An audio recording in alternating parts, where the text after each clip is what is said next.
Hello guys, പുതിയ വീഡിയോയിലേക്ക് ഏവർക്കും സ്വാഗതം. ഇന്നത്തെ വിഷയം ജസ്ന സലീം സ്മൃതി രേണുസുതി. ഓക്കെ, ഒരു കാര്യം നോക്കട്ടോ. സ്മൃതിനെ കുറിച്ച് ജസ്ന സലീം അവൾക്ക് തോന്നിയതൊക്കെ വിളിച്ച് പറയണ ഒരു പരിപാടിയാണല്ലോ ഇപ്പോൾ കുറച്ച് ദിവസമായിട്ട് നടന്നുകൊണ്ടിരിക്കണത്. എന്തൊക്കെ പറയണത്? സ്മൃതി അബോർഷൻ ചെയ്യാൻ വേണ്ടി ഹോസ്പിറ്റലിൽ വന്നു ഒരു ചങ്ങായിയുടെ കൂടെ പറഞ്ഞ്, പിന്നീട് പറഞ്ഞ്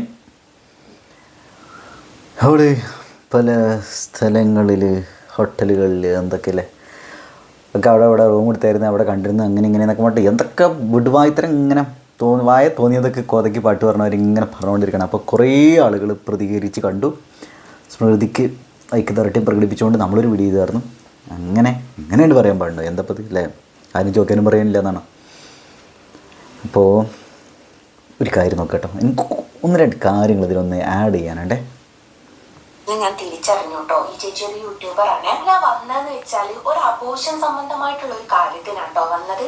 എന്റെ ഫാമിലി വിഷമിപ്പിക്കാനും എന്നെ വേദനിപ്പിക്കാൻ വേണ്ടിയിട്ടാണ് അങ്ങനെ ഒരു വ്യാജ പ്രചരണം നടത്തിയത്.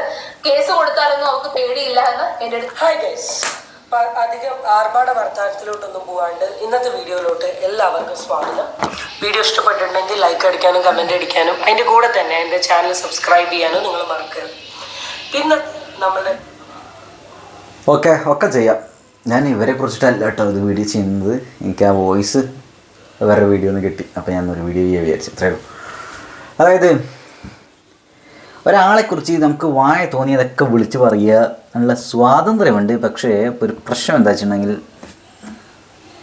നമ്മുടെ സ്വാതന്ത്ര്യം വേറൊരാൾക്ക് ഉപദ്രവമായി തീരുമെങ്കിൽ, അവരുടെ ജീവിതത്തെ ബാധിക്കുമെങ്കിൽ നമ്മളൊന്ന് ലിമിറ്റ് ചെയ്യണം. അല്ലെങ്കിൽ നിയമപരമായ രീതിയിൽ പണികൾ കിട്ടും. അതല്ലെങ്കിൽ അറ്റ്ലീസ്റ്റ് മാനസികപരമായി ഒരു മനുഷ്യത്തുള്ള ആൾക്കാർ അങ്ങനെ തോന്നിയ പോലെയൊന്നും എല്ലാം ചെയ്യൂല ഇല്ലല്ലോ. അപ്പം അങ്ങനെ കുറച്ച് കാര്യങ്ങളുണ്ട്. അപ്പോൾ ഇത് നിയമപരമായ രീതിക്ക് പോകുമ്പോൾ ഇത് സ്ലഡ് ഷെയിം ചെയ്യുന്നതിന് തുല്യമാണ്, സ്ലഡ് ഷെയിം ചെയ്യുന്ന പോലെയാണ് അല്ലേ. അപ്പോൾ അതിന് നല്ല നിയമപരമായ രീതിയിൽ അതിൻ്റെ കേസും പരിപാടികളൊക്കെ ഇട്ട് പോകുന്നുണ്ടായിരിക്കും. ജസ്ന സലീം എന്തായാലും അതിൻ്റേതായ നിയമപരമായ കാര്യങ്ങൾ ഫേസ് ചെയ്യാൻ ബാധ്യസ്ഥയാണ്. പിന്നെ നമ്മൾ പറഞ്ഞാണ്, ഇതിനു മുമ്പ് ഒരു വീഡിയോ ചെയ്തപ്പോഴും പറഞ്ഞാണ്, സോഷ്യൽ മീഡിയയിൽ പ്രത്യേകിച്ച് യൂട്യൂബിലൊക്കെ ഇപ്പോഴുള്ള കുൽസിത കഥകൾ, ഒരാൾ മറ്റാളെ കുറിച്ചിട്ട് അപ്പം വിൽക്കുകയാണ്, മറ്റേ വിൽക്കുകയാണ്, മറിച്ച് വിൽക്കുകയാണ്, അഞ്ചാൾക്കാരെ കൂടെ കടന്ന് മറ്റാളുടെ കൂടെ പോയി എന്നൊക്കെ പറഞ്ഞിട്ട് ഒരുപാട് കാര്യങ്ങൾ പെണ്ണുങ്ങൾ പരസ്പരം ചളിവാരി എറിയാണ്. പെണ്ണുങ്ങൾ മാത്രമല്ല, അതിനിടെ കൂടെ വേറൊരു ചെങ്ങായിട്ട് ഞാൻ അതിനൊക്കെ കണ്ടായിരുന്നു. ആ ചെങ്ങായിട്ട് എന്താ പേരുന്നതാണ്, മറ്റേ സനൂസ് റിയാക്ഷൻ എന്ന് പേരില്ല, സനുവില്ലേ, സനുവിനെതിരെ ഒരുത്തം പറയണതാണ്. രാത്രി വന്നിട്ട് അവൻ ഫേസ് ഒന്നും കാണിക്കില്ല, അവൻ്റെ വോയിസ് മാത്രം ഇങ്ങനെ ഇട്ടിട്ട് 1.5 മണിക്കൂറിൻ്റെ കുൽസിതം പറഞ്ഞുകൊണ്ടിരിക്കുവാൻ. എന്തൊക്കെ പറഞ്ഞു അത് പറയുമ്പോൾ തന്നെ ഭയങ്കര വിഷയം. അപ്പോൾ ഇത് യൂട്യൂബിൽ ഇത് കാണാൻ എത്ര ആൾക്കാരറിയാം, ഇത് കാണാനും കേൾക്കാനൊക്കെ. എന്തത് അപ്പുറത്ത് മരം മുറിക്കുന്നുണ്ട്, അതിൻ്റെ സൗണ്ടാണ് ഗൈസ്. അപ്പോൾ എന്താ പറഞ്ഞു, അങ്ങനെ കുൽസിതങ്ങൾ കേൾക്കാൻ എത്ര ആളുകളത് വന്നുകൊണ്ടിരിക്കുന്നത്. അപ്പോൾ ഇത് ഭയങ്കര ഫോറസ്റ്റ് ഫയർ പോലെ, കാട്ടുതീ പോലെ ഈ സാധനം ഇങ്ങനെ വൈൽഡ് ഫയർ പോലെ ഇതിങ്ങനെ പോയോണ്ടിരിക്കും. അപ്പോൾ കുറേ തുടക്കത്തിൽ എന്താ വെച്ചാൽ ഇപ്പോൾ പലരും വിശ്വസിക്കില്ല, അങ്ങനെ എന്നൊക്കെ ആയിരുന്നു. പക്ഷേ എന്താ വെച്ചാൽ കുറച്ച് ദിവസം കഴിയുമ്പോൾ സോഷ്യൽ മീഡിയ ഒരു പ്രത്യേകത എന്താ വെച്ചാൽ, ഒരാളെക്കുറിച്ച് നല്ലത് പറഞ്ഞാൽ ആളുകളത് മണ്ടേ കയറ്റണമെന്നില്ല, ചീത്ത പറഞ്ഞാൽ മോശം പറഞ്ഞാൽ ഒരാളെക്കുറിച്ച് ഇങ്ങനെ നെഗറ്റീവ് എന്തെങ്കിലുമൊക്കെ പറഞ്ഞിട്ടുണ്ടെങ്കിൽ ആളുകളത് മണ്ടേ കയറ്റും. പിന്നെ ആളുകൾക്ക് സംശയം വരും. തുടക്കത്തിൽ വിശ്വസിച്ചില്ലെങ്കിൽ പിന്നീട് അന്ന് അവൾ പറഞ്ഞ സത്യമായിരിക്കുമോ എന്നൊരു സംഗതി ഉണ്ടല്ലോ. ഇത് പൊതുവേ ഒരു സദാചാര സമൂഹത്തിൽ മലയാളികൾക്ക് പൊതുവെ ഉണ്ട് തോന്നുന്നൊരു സംഗതി.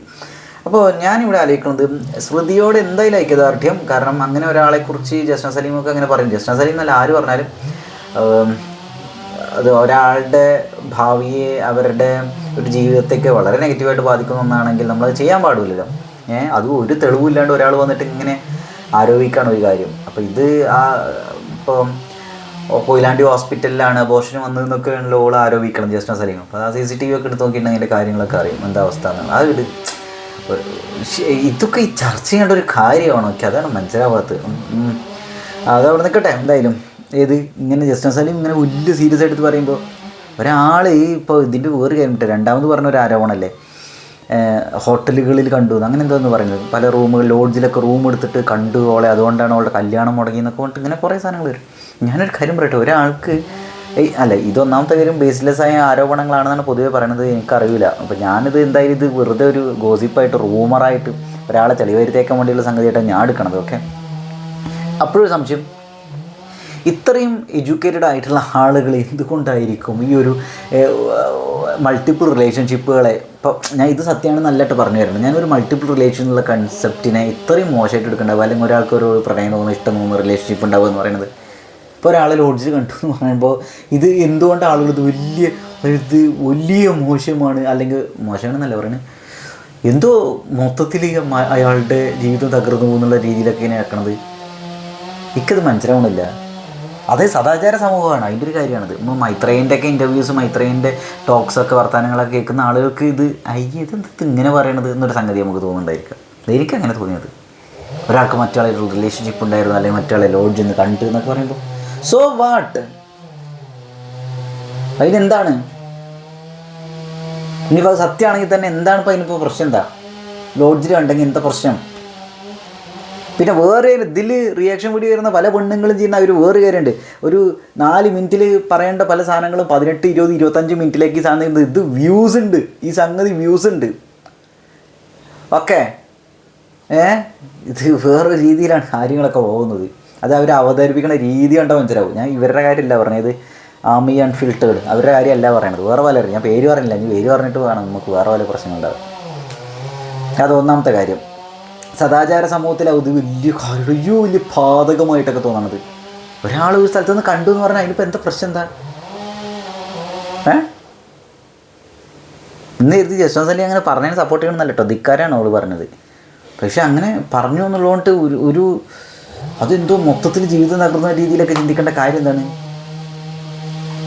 സംഗതി ശരി, ഈ സദാചാര സമൂഹത്തിലില്ലേ ഈ ജീവിക്കാൻ ഭയങ്കര പാടായിരിക്കും ഇങ്ങനെ എന്തെങ്കിലും കേട്ടിട്ടുണ്ടെങ്കിൽ. അപ്പോൾ ഞാൻ ആലോചിക്കാറുണ്ട് ഇങ്ങനെയൊക്കെ പറയുമ്പോഴട്ടെ എൻ്റെ ഒരു ഫ്രണ്ടിൻ്റെ ഒരു മഹത്വം ഞാൻ എപ്പോഴാണ് എപ്പോഴാണ് മനസ്സിലാക്കണമെന്നല്ല, ഇപ്പോൾ കൂടുതൽ മനസ്സിലാക്കണം. അതായത് ഓളുടെ നാട്ടും പുറത്ത് ഓള് പറയുന്നുണ്ട് പലരും അവളെ സ്ലട്ട് ഷെയിം ചെയ്തിട്ട് ഒരു ഫോൺ കോൾ വന്നിട്ടുണ്ടെങ്കിൽ സംസാരിച്ച് അപ്പോൾ ആ പുറത്തുനിന്ന് ആരെങ്കിലും കാണുകയാണെങ്കിൽ മറ്റവനോട് സംസാരിക്കും, മറ്റോൾ ഓനെ കാണാൻ പോവാണ്, മറ്റോൾ അങ്ങനെയാണ് ഇങ്ങനെയാണ്. ചെന്തപ്പത് എന്നിട്ട് അവൾ വളരെ കോൺഫിഡൻ്റ് ആയിട്ട് അതിൻ്റെ ഇടയിൽ അല്ലേ അടിപൊളിയായിട്ട് മുന്നോട്ട് പോകും. അവളെ സമ്മതിക്കണം കേട്ടോ, എൻ്റെ മുത്തുമണി. പാടാൻ എന്തെങ്കിലും കേൾക്കുമ്പോഴേക്കും ആൾക്കാർ പൊതുവെ സമൂഹത്തിൽ ആളുകൾ അങ്ങനെ പറയും ഓടെ പുല്ലേന്ന് ജസ്റ്റ് പറയാൻ എന്തുകൊണ്ടാണ് കെൽപ്പില്ലാത്ത ആളുകൾക്ക്, എന്തുകൊണ്ടാണ് ധൈര്യമില്ലാത്തത്, അല്ലെങ്കിൽ ഇതെന്തത്ര വലിയ സീരിയസ് എടുക്കുന്നത്, നാഗിന് ഇല്ലില്ല പറഞ്ഞിട്ട് എന്തൊക്കെയാണ് പറഞ്ഞുകൊണ്ടിരിക്കുന്നത്. ഞാൻ എൻ്റെ കുറച്ച് സംശയം എൻ്റെ കുറച്ച് ഞാൻ പറഞ്ഞത് അത് വലിയ വിഷയമായിട്ട് ഈ സാക്ഷര സമൂഹത്തിൽ ഇങ്ങനെ എടുക്കണ ആൾ ഒരാളെക്കുറിച്ച് എന്തെങ്കിലും പറഞ്ഞിട്ടുണ്ടെങ്കിൽ അതോടുകൂടി തകരുന്നതാണോ ഒരാളുടെ ഒരു ഒരു ക്യാരക്ടർ എന്ന് പറയുന്നത്, അല്ലെങ്കിൽ ഒരാളുടെ ഇത് പറയും. ഇതിങ്ങനെ ക്യാരക്ടറിന് ഇല്ലാണ്ടേക്കണത് എനിക്കത് മനസ്സിലാവണില്ല. ഇത് ക്യാരക്ടറിന് ഇല്ലാണ്ടാക്കും നിങ്ങൾക്ക് തോന്നുകയാണെങ്കിൽ അപ്പോൾ മൈത്രേൻ്റെ ഒക്കെ വർത്താനം കേട്ടാൽ നിങ്ങൾ എന്താ പറയുക? മൈത്രേൻ്റെ ഒക്കെ ഇൻ്റർവ്യൂസ് കാണണം കണ്ടിട്ടില്ലേ? സദ്യാചാര്യ സമൂഹം ഇതാണ് അതിൻ്റെ വിഷയം. അപ്പോൾ ഇതിനെയാണ് ജസ്ന സലീമിനെ പോലുള്ള ആളുകൾ മുതലെടുക്കുന്നത് എന്നാണ് എൻ്റെ point. You got it? Okay, അതാണ് സംഭവം. പിന്നെ ഇതിൽ വേറൊരു കാര്യം, ഇതിൽ പറയുന്ന പല കാര്യങ്ങളുണ്ട്. ഒരു സ്ത്രീയെക്കുറിച്ച് എന്തും പറയാൻ പാടോ എന്ന് ഒന്നാമത്തെ പോയിന്റ്. ഒരു സ്ത്രീയെക്കുറിച്ച് എന്തും പറയാൻ പാടോ എന്നൊരു സംഗതി പോയിന്റ് അവിടെ. പിന്നെ വേറൊരു സംഗതി പറയുന്നത്, ഇതിൽ വേറെ ഏതോ പെണ്ണുമ്പോൾ പറഞ്ഞിട്ട് ഉത്തര ഉണ്ണിയ അങ്ങനെ എന്തോ അവർ പറഞ്ഞിട്ട് മറ്റേ സ്മൃതിയെ സപ്പോർട്ട് ചെയ്തുകൊണ്ടുള്ള വീഡിയോ ആണ്. അതിൽ ഞാൻ അവർ റെസ്പെക്ട് ചെയ്യുന്നു. പക്ഷേ ഇതിലൊരു പലപ്പോഴും മുഴച്ചിരിക്കുന്ന ഒരു പോയിൻ്റ് ഇതാണ്. പോയിൻ്റ് എന്താ അറിയുക? അവർ പറയുന്നത് പ്രത്യേകം ഫോക്കസ് ചെയ്ത് പറയുന്നത് അത് അവരുടെ വിശ്വാസ്യതയല്ലേ ചോദ്യം ചെയ്യുന്നത്. വിശ്വാസ്യത എന്ത്? അവരുടെ വീഡിയോ തുടക്കം മുതൽ അവസാനം വരെ കണ്ടാൽ നമുക്ക് മനസ്സിലാവും അവരൊരിക്കലും അങ്ങനെ ചെയ്യില്ല എന്ന്. അല്ല, ഞാൻ സ്മൃതിയുടെ ഭാഗത്ത് തന്നെയാണ് കേട്ടോ. പക്ഷേ ഈ ഒരു പറയുന്ന പോയിൻ്റ് ഉണ്ടല്ലോ, ഇവരെന്നെ പക്കാ ഹിപ്പോക്രിറ്റിക്കലായ രീതിയിൽ ഇവർ സംസാരിക്കുന്നത് അസംബന്ധ രീതിയിൽ.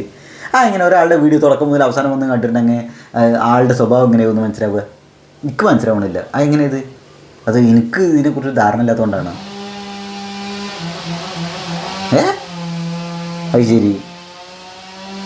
അപ്പോൾ അതെന്തോ ആയിക്കോട്ടെ, അതോടെ നിൽക്കട്ടെ. ഞാൻ പറഞ്ഞു വന്നത് സ്മൃതിയുടെ കൂടെ തന്നെയാണ്, അതിലൊരു സംശയമില്ലേ. പക്ഷേ ഈ പറയുന്ന പോയിന്റുകൾ കേൾക്കുമ്പോഴേ എന്താ വെച്ചാൽ ഇതൊരു വിശ്വാസം പോലെയാണ് ആളുകൾ സംസാരിക്കുന്നത്. ഈ വിശ്വാസം വെച്ചിട്ടാണ് പറയണത്, ലോജിക്ക് വെച്ചിട്ടല്ല. അതിൻ്റെ ഒരു വിഷയമാണ്. പിന്നെ ഇതിൻ്റെ വേറെ കാര്യം കേട്ടോ, ഇവിടെ സ്മൃതിയെക്കുറിച്ച് ഇങ്ങനെ പറഞ്ഞപ്പോൾ എല്ലാവരും സ്മൃതിനെ സപ്പോർട്ട് ചെയ്തിട്ട് അങ്ങനെ അങ്ങനെ ഒരുത്തി അങ്ങനെ പറയാൻ പാടുണ്ടോ ഒരാളെക്കുറിച്ച്, സ്ത്രീയെക്കുറിച്ച്. രേണു സുധീനെ കുറിച്ച് ഇവിടെ ഓരോ നാറികൾ എന്തൊക്കെ പറഞ്ഞായിരുന്നത്. അവിടെ മറ്റേ റിലേഷനും പാസ്റ്റർ ബിനുമായിട്ട് ഇങ്ങനെ പറഞ്ഞപ്പോൾ ഒന്നിനും കണ്ടില്ലല്ലോ, ഇവരൊന്നും കണ്ടില്ലല്ലോ. ഇവരൊക്കെ എവിടെ ഇരുന്ന് എവിടെ പോയി വിളിച്ചിരുന്നായിരുന്നത്? സുഹൃത്തിൻ്റെ കാര്യം വന്നപ്പോൾ എല്ലാവരും വന്ന് ഇറങ്ങിയല്ലോ കൂട്ടത്തോടെ. രേണുസുധീനെ കുറിച്ച് ഇങ്ങനെ കുറേ ആൾക്കാർ പറഞ്ഞിരുന്നല്ലോ.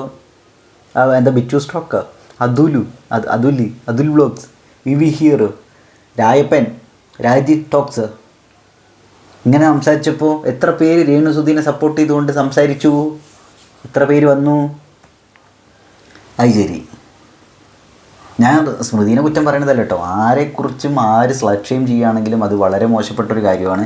അല്ലെങ്കിൽ ഒരാളെ വലിയ എങ്ങനെയൊക്കെ രീതിയിൽ തകർക്കാൻ വേണ്ടിയിട്ട് ഇമോഷണലിയും മെൻ്റലിയും ഒക്കെ തകർക്കാൻ വേണ്ടി ശ്രമിക്കുമ്പോൾ അതിനെ നമ്മൾ എന്തായാലും അതിനെ തടഞ്ഞേ പറ്റൂ. അല്ലെങ്കിൽ നമ്മൾ ഈ ആർക്കെതിരെയാണോ ഇപ്പോൾ ജസ്റ്റിൻ സലീം സംസാരിക്കുന്നത്, സ്മൃതിക്കെതിരെ, അപ്പോൾ സ്മൃതിയുടെ കൂടെ നമ്മൾ നിൽക്കണം. അത് നമ്മുടെ ഒരു ധാർമ്മികമായ, അല്ലെങ്കിൽ നമ്മുടെ ഒരു മഞ്ചപ്പറ്റ്, നമ്മുടെ ഒരു മനുഷ്യത്വം, ഉത്തരവാദിത്വം, അല്ലെങ്കിൽ നമ്മുടെ ഒരു ആത്മാർത്ഥത ഒക്കെയാണത്.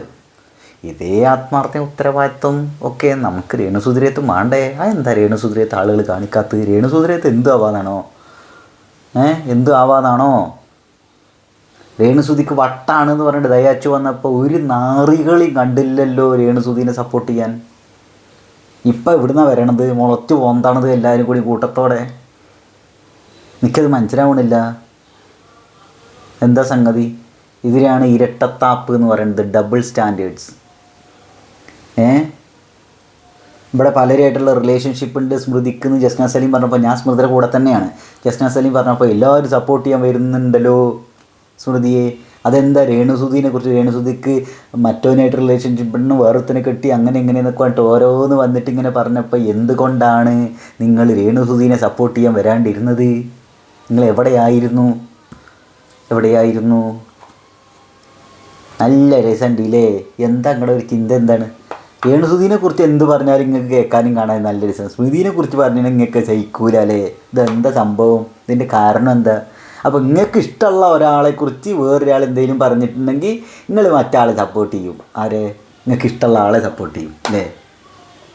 നിങ്ങൾക്ക് ഇഷ്ടമല്ലാത്ത ഒരാളെക്കുറിച്ച് മറ്റുള്ളവർക്ക് എന്തും പറയാം, നിങ്ങൾ അയാളെ സപ്പോർട്ട് ചെയ്യൂല. ആര്? നിങ്ങൾക്ക് ഇഷ്ടമല്ലാത്ത ആളെ സപ്പോർട്ട് ചെയ്യൂല. അങ്ങനെയാണോ? ഇതാ മനസ്സിലായത്. ഇങ്ങനെ തന്നെ മനസ്സിലായത്. ഇത് പറഞ്ഞിട്ട് തരില്ല. ഇത് ആത്മാർത്ഥതയല്ല, ഫേക്ക് പക്ക ഫേക്കാണ്. വെറും സദാചാരം വെച്ചിട്ട് ഫേക്ക് കളിക്കുക, ഫേക്ക് കോളികൾ. അതന്നെ സംഭവം. അപ്പോൾ ശരി കേസ്, നിങ്ങളുടെ അഭിപ്രായം പറയട്ടെ. എനിക്ക് ഇങ്ങനെയൊക്കെ തോന്നുന്നു. സദാചാരം വെച്ചുള്ള കളി കളിച്ചുകൊണ്ടിരിക്കുക അവിടെ. സ്മൃതിയോടൊപ്പം ഞാൻ, സ്മൃതിക്കൊപ്പം രേണുസുധിക്കുമൊപ്പം. Okay, bye, see U.